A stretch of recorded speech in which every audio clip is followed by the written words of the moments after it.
Hello guys, तो कैसे हो। आई होप कि आप लोग अच्छे होंगे। तो आप देख रहे हैं अपना चैनल एसजे स्टडी। तो अभी हम लेकर आ गए इंडियन नेवी एमआर के लिए साइंस की क्लास, जिसमें कि आज हम लोग पढ़ने वाले हैं विद्युत और उसके अनुप्रयोग। ठीक ना, electricity and its application chapter को पढ़ने वाले। पूरा बढ़िया रंग से पढ़ा है, पूरा डिटेल मेथड में मैंने पढ़ा है और पूरा कॉन्सेप्ट को क्लियर करते चलेंगे। तो वीडियो में इन तक ज़रूर बने रहिएगा। उससे पहले आप लोग को बता दें, साइंस के अभी तक 2 चैप्टर हो चुके हैं, नेचर ऑफ मैटर और यूनिवर्स चैप्टर को जो भी पढ़ना था, प्लानेट, सैटेलाइट, अर्थ, सन, वो सभी को अच्छे ढंग से क्लियर करवा दिए। अगर अभी तक आप नहीं देखे हो तो आपको जाके प्लेलिस्ट चेक करना चाहिए, या लिंक डिस्क्रिप्शन में दे देंगे, आप जाके वहाँ से भी देख लेना, मिस मत करना। बहुत इंपॉर्टेंट चैप्टर है, इनसे आपके एग्जाम में 1 से 2 मार्क्स के क्वेश्चन देखने को मिलते हैं। ठीक ना, तो आपके लिए यही बढ़िया होगा कि आप इसे अच्छी तरह से क्लियर कर लीजिए इस चैप्टर को।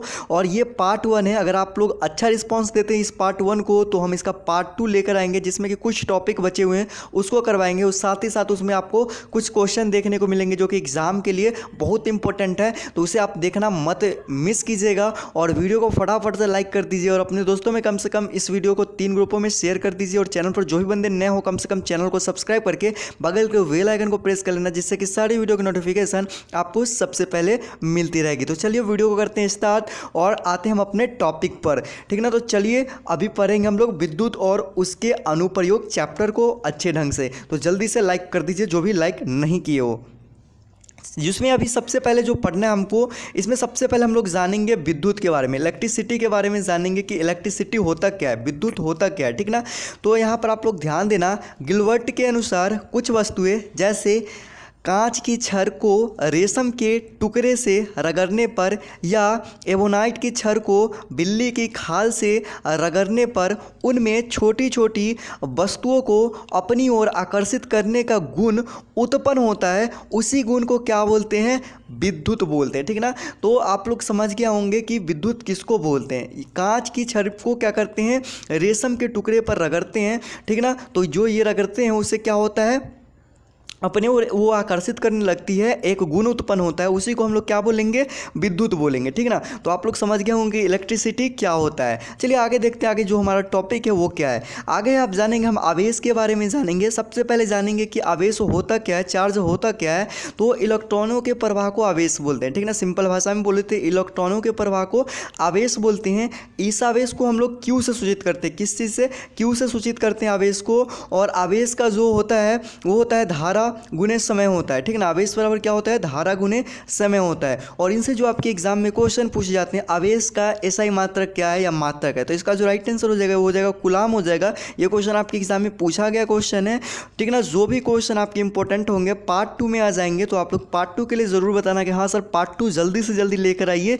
लिंक कमेंट सेक्शन नीचे है, कमेंट सेक्शन में कमेंट करके हमें ज़रूर बताना। सभी के हम कमेंट पढ़ते हैं, जो भी दिक्कत होगा ना खुलकर बताना, सभी की कमेंट को रिप्लाई देने की हम कोशिश करेंगे जहाँ तक होगा। ठीक ना, अगर वीडियो पसंद आ रहा है तो वीडियो को फटाफट से लाइक कीजिए, और दोस्तों के साथ जल्दी से जल्दी इस वीडियो को शेयर कर दीजिए। ठीक ना, और एक एक्स्ट्रा बेनिफिट होगा जो कि हम अंत में बताएंगे, तो अंत तक आप लोग ज़रूर टिके रहिएगा। चलिए आगे जो टॉपिक है वो है विद्युत आवेश। और विद्युत आवेश में हम सबसे पहले जानेंगे, विद्युत को जान लिए और आवेश को जान लिए, अब जानेंगे विद्युत आवेश, इलेक्ट्रिक चार्ज को जानेंगे। तो किसी वस्तु का वह गुण जिसके कारण वस्तु आकर्षण या प्रतिकर्षण बल का अनुभव करती है, उसी को क्या बोलते हैं? विद्युत आवेश बोलते हैं। ठीक ना, अब देखिए कि विद्युत आवेश हम लोग जान गए क्या होता है। अब जानेंगे आवेश, आवेश के प्रकार को जानेंगे। आवेश हम ऊपर में जान चुके हैं, और यहाँ पर जानेंगे आवेश। आवेश के 2 प्रकार होते हैं। कितने प्रकार होते हैं? 2। एक होता है धन आवेश और दूसरा होता है ऋण आवेश। ठीक ना, तो आप लोग समझ जाइए कितने प्रकार होते हैं आवेश के? 2 प्रकार होते हैं। चलिए अब इन दोनों को हम करेंगे तो वीडियो लंबा हो जाएगा, तो इनको आप लोग को खुद पढ़ना है। ठीक ना, चलिए अभी हम बात करते हैं विद्युत आवेशों के गुण। हम इसमें उन टॉपिक को करवाएं ना कि जो कि आपके एग्जाम के लिए आता है, मतलब कि अच्छा है टॉपिक है, आपके एग्जाम में पूछा जाए, उस टॉपिक को हमने यहाँ पर कवर करवाएं। ठीक ना, फालतू के टॉपिक हमने नहीं लिया है इस चैप्टर का। ठीक ना, और जो भी इंपॉर्टेंट टॉपिक बचता है उसको हम अगले पार्ट में करवा देंगे। यहाँ पर आप लोग देखना विद्युत आवेशों के गुण को यहाँ पर हम लोग देखने वाले हैं। तो यहाँ पर आप लोग देखना विद्युत आवेश के गुण को पढ़ते हैं। तो यहाँ पर आप लोग देखो विद्युत आवेश के गुण, समान आवेशों में प्रतिकर्षण तथा असमान आवेशों में आकर्षण होता है, लेकिन एक आवेशित तथा एक अनावेशित वस्तु के बीच सदा आकर्षण होता है। ठीक ना, तो ये जो गुण है वो क्या चीज़ है? विद्युत आवेश के गुण है। ठीक ना, अगला चलिए बात हम करते हैं आप विद्युत क्षेत्र के बारे में, इलेक्ट्रिक फील्ड के बारे में। ठीक ना, तो यहाँ पर आप लोग ध्यान देना, इलेक्ट्रिक फील्ड के सबसे पहले हम लोग डेफिनेशन जानेंगे, परिभाषा जानेंगे क्या होता है। तो किसी आवेश के चारों तरफ का वह क्षेत्र जहाँ तक विद्युत बल कार्य करता है उसी को क्या बोलते हैं, विद्युत क्षेत्र बोलते हैं। इसको हम लोग क्या से सूचित करते हैं, तो विद्युत क्षेत्र को हम लोग ई से सूचित करते हैं। किस से सूचित करते हैं, ई से सूचित करते हैं, ठीक ना। चलिए आगे हम बात करते हैं यहाँ पर विद्युत धारा के बारे में, इलेक्ट्रिक करंट के बारे में। इनसे क्वेश्चन आपके एग्जाम में आते तो आप लोग ध्यान देना। सबसे पहले जानेंगे इलेक्ट्रिक करंट होता क्या है, विद्युत धारा होता क्या है। तो सबसे पहले यहाँ पर आप लोग देखना, आवेश के प्रवाह को दर को विद्युत धारा बोलते हैं, ठीक ना। आवेश के प्रवाह की दर को विद्युत धारा कहते हैं। इसे हम आई से सूचित करते हैं। विद्युत धारा, इलेक्ट्रिक करंट को किससे सूचित करते हैं, आई से सूचित करते हैं। विद्युत धारा बराबर होता है आवेश बटा में समय होता है, ठीक ना। इसका ऐसा ही मात्र क्या होता है, एम्पियर होता है। और ये क्वेश्चन आपके एग्जाम में पूछा गया, ठीक ना। तो विद्युत धारा का ऐसा ही मात्र क्या होता है, तो एम्पियर होता है। तो इस बात को आप लोग ध्यान में रखिएगा, ठीक ना। चलिए आगे हम लोग बात करते हैं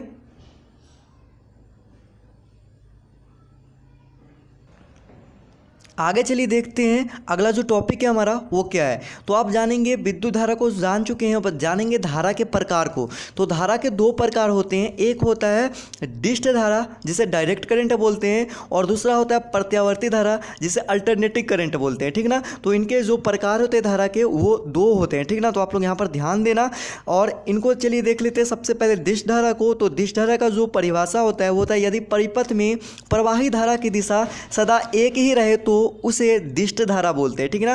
क्या बोलते हैं, डिस्ट धारा बोलते हैं, ठीक।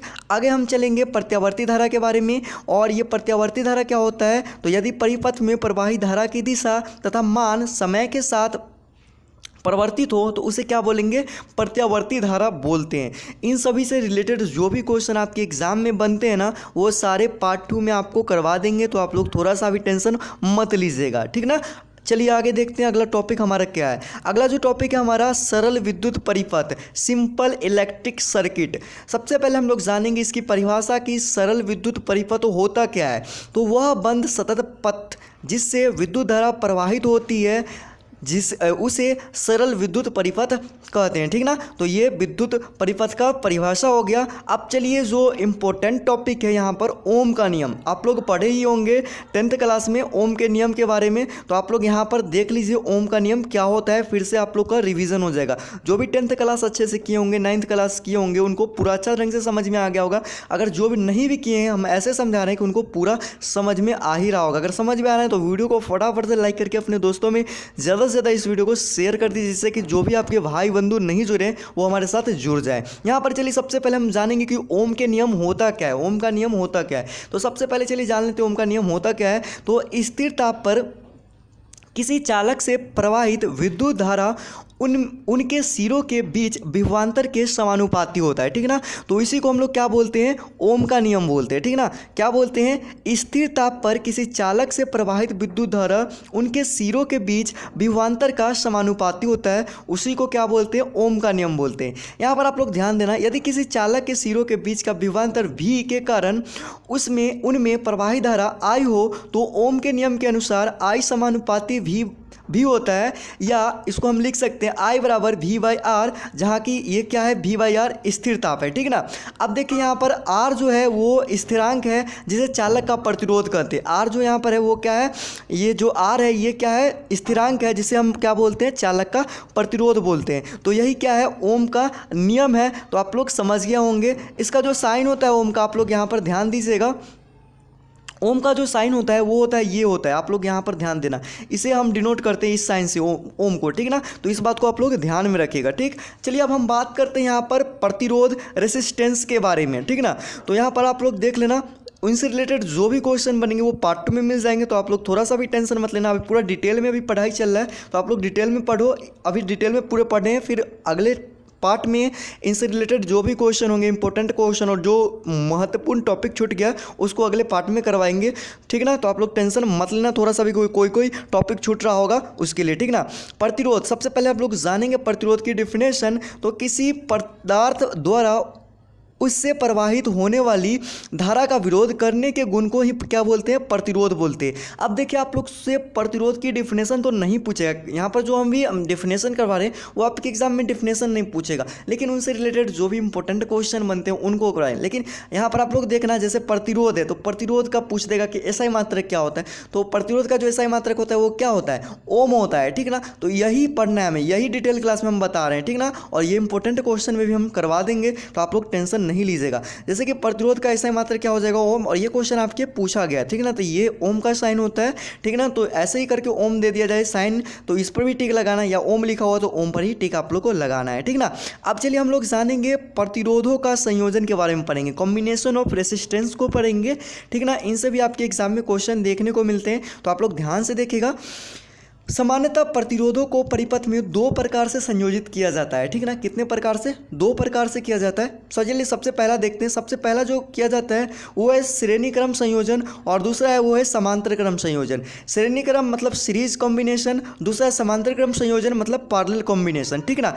अब चलिए हम बात करते हैं, सबसे पहला श्रेणी क्रम संयोजन को पढ़ते हैं। किसको, श्रेणी क्रम संयोजन को पढ़ेंगे और अच्छे ढंग से समझने की कोशिश करेंगे। तो आप लोग यहाँ पर ध्यान देना, यहाँ पर है कि श्रेणी क्रम संयोजन सीरीज कॉम्बिनेशन। यहाँ पर देखिए, इसको सबसे पहले हम लोग डिफिनेशन जानते हैं कि श्रेणी क्रम संयोजन आखिर होता क्या है।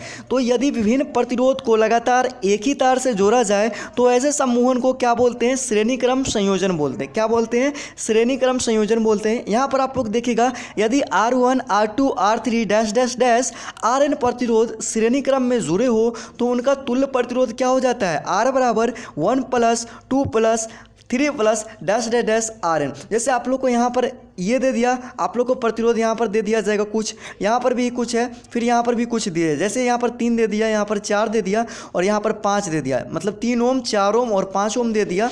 और आप लोग से क्या पूछ रहा है, इसका श्रेणी क्रम संयोजन क्या होगा। तो इसके लिए जो यहाँ पर सूत्र है, यहाँ पर आप लोग देखिए रेसिस्टेंस पूछे, ठीक ना।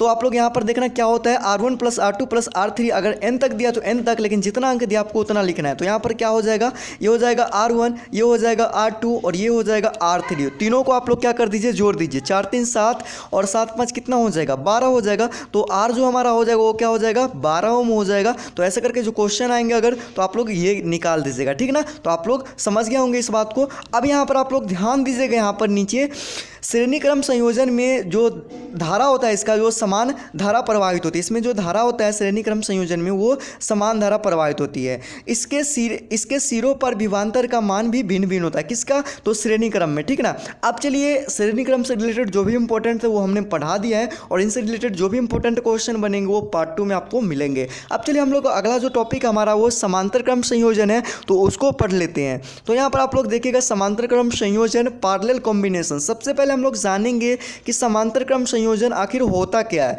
तो इसको सबसे पहले हम लोग डिफिनेशन जानेंगे। होता है कि यदि भिन्न भिन्न प्रतिरोधों को अलग अलग समांतर क्रम में जोड़ा जाए तो ऐसे समूहन को समांतर क्रम संयोजन कहते हैं, ठीक ना।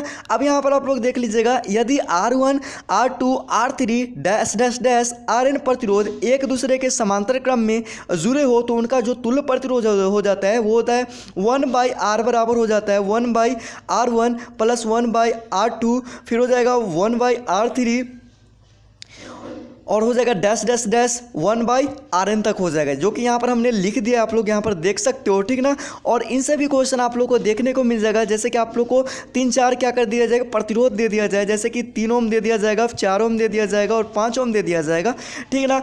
ये दे दिया गया और आपसे पूछ दिया गया कि इसका तुल्य प्रतिरोध क्या होगा। तो आप लोग यहाँ पर ध्यान देना, यहाँ पर जो 1/R1 है, यहाँ R1 की जगह पर हम क्या रखेंगे, 3 ओम रखेंगे, मतलब 3 रखेंगे, फिर 1/4 रखेंगे, ठीक ना, फिर 1/5 लिखेंगे, ठीक ना। और सभी का क्या कर लेंगे, एलसीएम लेकर इसको बना लेंगे। जब बना के कुछ भी अंक आए, ठीक ना, यहाँ पर कुछ भी अंक, जैसे कि हमें मालूम चल गया कि कोई अंक आया, जैसे कि आप लोग बना लेना, जैसे कि हम मान लेते हैं 4/5 आ गया अंक, तो यहाँ पर 1/R है ना, लेकिन आपसे क्या पूछता है, रेसिस्टेंस पूछता है, तो ये क्या हो जाएगा, पलट जाएगा, ठीक ना। तो ये हो जाएगा 5/4 हो जाएगा R का मान। तो आप लोग अंत में जब बना लीजिएगा तो इसे पलटना मत भूलिएगा, जो नीचे वाला होगा वो ऊपर चला जाएगा और ऊपर वाला होगा जो नीचे चला जाएगा, ठीक ना, तब R का मान निकलेगा, ठीक ना। तो इस बात को आप लोग मत भूलिएगा। भूलिएगा, ये बहुत बंदे भूल जाते हैं करते समय, तो आपको ऐसा नहीं करना है, ठीक ना। तो आई होप कि ये समझ गए होंगे आप बात। अब देखिए नीचे में क्या है कि इसके सिरों पर विभवांतर समान होता है, ठीक ना। इसमें क्या होता है, सिरों पर विभवांतर समान होता है। इसमें प्रवाही धारा का मान भिन्न भिन्न होता है। क्या होता है, भिन्न भिन्न होता है, ठीक ना। चलिए आगे हम बात करते हैं। ये टॉपिक समाप्त हो गया, समांतर क्रम संयोजन और श्रेणी क्रम संयोजन। तो दोनों को हमने अच्छे ढंग से समझा दिया है। अगर समझ में आ रहा है ना तो दिल से लाइक करके जाइएगा, क्योंकि वीडियो बनाने में बहुत मेहनत लग रहा है। वीडियो को कम से कम अपने दोस्तों में ज़रूर शेयर कीजिएगा, जिससे कि दोस्त भाई सभी हमारे साथ जुड़ चुके। और जाके आप जीके की वीडियो को भी देखिएगा, मैथ के भी वीडियो को जरूर देखिएगा साइंस की वीडियो देखने के बाद। अब चलिए कुछ गैजेट के बारे में पढ़ लेते हैं जिनका उपयोग आपके लिए होता है, ठीक ना, आपके घरों में। तो वो आप लोग को देखना है। यहाँ पर आप लोग को क्या है, गैल्वेनोमीटर के बारे में सबसे पहले जानेंगे। गैल्वेनोमीटर होता क्या है, तो किसी विद्युत परिपथ में विद्युत धारा की उपस्थिति बताने वाले सुग्राही यंत्र को गैल्वेनोमीटर या धारा मापी कहते हैं, ठीक ना। तो ये गैल्वेनोमीटर के बारे में और इनसे रिलेटेड जो क्वेश्चन होंगे आपके पार्ट 2 में मिलेंगे, तो आप लोग टेंशन मत लेना। अब चलिए हम अमीटर के बारे में बात कर लेते हैं। अमीटर होता क्या है, तो धारा मापने के यंत्र को ही अमीटर कहते हैं, ठीक ना। इसे हमेशा श्रेणी क्रम में जोड़ा जाता है। ऐसे क्वेश्चन आपके पूछा जा चुका है क्वेश्चन कि अमीटर को किस क्रम में जोड़ा जाता है, ठीक ना। तो इसे कौन से क्रम में जोड़ा जाता है, श्रेणी क्रम में जोड़ा जाता है। तो इस बात को आप लोग ध्यान रखिएगा। अमीटर को ए से सूचित करते हैं, किससे सूचित करते हैं, ए से सूचित करते हैं। तो इतना ही है अमीटर के बारे में। अब चलिए हम लोग पढ़ लेते हैं वोल्ट मीटर के बारे में कि वोल्ट मीटर होता क्या है। तो आप लोग यहाँ पर ध्यान देना, किसी विद्युत परिपथ में किन्हीं दो बिंदुओं के बीच के विभवांतर के मान को ज्ञात करने के लिए जिस यंत्र का उपयोग किया जाता है उसे क्या बोलते हैं, वोल्ट मीटर बोलते हैं, ठीक है ना। इसे समांतर क्रम में जोड़ा जाता है। एमीटर को किस क्रम में जोड़ा जाता है, श्रेणी क्रम में, लेकिन वोल्ट मीटर को क्या किया जाता है, समांतर क्रम में जोड़ा जाता है। इसे भी से सूचित करते हैं। वोल्ट मीटर को किससे सूचित करते हैं, भी से। और इनसे जो रिलेटेड आपके क्वेश्चन पूछा जाता है, वोल्ट मीटर को किस क्रम में जोड़ा जाता है, तो समांतर क्रम में। ऐसे ही क्वेश्चन आपके एग्जाम में आते हैं और ये पूछा जा चुका क्वेश्चन है, जो कि पार्ट 2 में हम करवा देंगे, आप लोग टेंशन मत लीजिएगा। अब चलिए हम बात करते हैं विद्युत शक्ति के बारे में, ठीक ना। विद्युत शक्ति होता क्या है, तो ऊर्जा के क्षय होने की दर को ही विद्युत शक्ति बोलते हैं, ठीक ना। इसका जो एसआई मात्रक होता है विद्युत शक्ति का, वो क्या होता है, वाट होता है। और 1 वाट बराबर होता है 1 वोल्ट गुने 1 एम्पियर होता है, ठीक ना। तो ये विद्युत शक्ति के बारे में थे। आज के लिए इतना ही टॉपिक हम लेकर आए हैं, और जो भी इंपॉर्टेंट टॉपिक बच गया है उसे हम पार्ट 2 में करवा देंगे। तो आप लोग थोड़ा सा भी टेंशन मत लीजिएगा, ठीक ना। और उसके साथ ही साथ आपके इंपॉर्टेंट क्वेश्चन करवा देंगे, ठीक ना। और जाके सारे इंपॉर्टेंट वीडियो को देखिए, मुझे पूरा विश्वास है कि आप लोग को इस बार नेवी एमआर में सफलता मिलेगी ही, पूरा चांस है, ठीक ना। पूरा चैप्टर वाइज हम करवा रहे हैं, प्रैक्टिस सेट आप लोग को दे रहे हैं, प्रीवियस ईयर के क्वेश्चन दे रहे हैं, सारे क्वेश्चन करवा रहे हैं। तो आप लोग थोड़ा सा भी टेंशन मत लीजिएगा। वीडियो अच्छा लगा तो वीडियो को अपने दोस्तों के साथ कम से कम शेयर कर दीजिए इस वीडियो को, जिससे कि आपके दोस्त भाई बंधु जुड़ सके। अगर इस वीडियो पर अच्छा रिस्पॉन्स रहा तो इसको पार्ट 2 जल्द से जल्द हम लेकर आ जाएंगे। और कमेंट सेक्शन में जरूर बताना कि वीडियो आप लोग को कैसा लगा। अगर अच्छा लगा तो दिल से लाइक करके जाएगा। मिलते हैं अगले वीडियो में, तब तक के लिए जय हिंद, वंदे मातरम। उससे पहले आप लोग को बता दें कि एक्स्ट्रा जो बेनिफिट होने वाला है आप लोग को, इसका जो पीडीएफ है आप लोग को टेलीग्राम चैनल पर मिल जाएगा। अभी तक टेलीग्राम चैनल को ज्वाइन नहीं किया तो फटाफट से टेलीग्राम चैनल को ज्वाइन कर लीजिए। आप जाकर एसजीएस स्टडी सर्च कर सकते हो टेलीग्राम पर, वहाँ पर ही हो जाएगा, या लिंक डिस्क्रिप्शन में दे देंगे, आप वहाँ से भी जाकर ज्वाइन हो जाना। चलिए मिलते हैं अगले वीडियो में।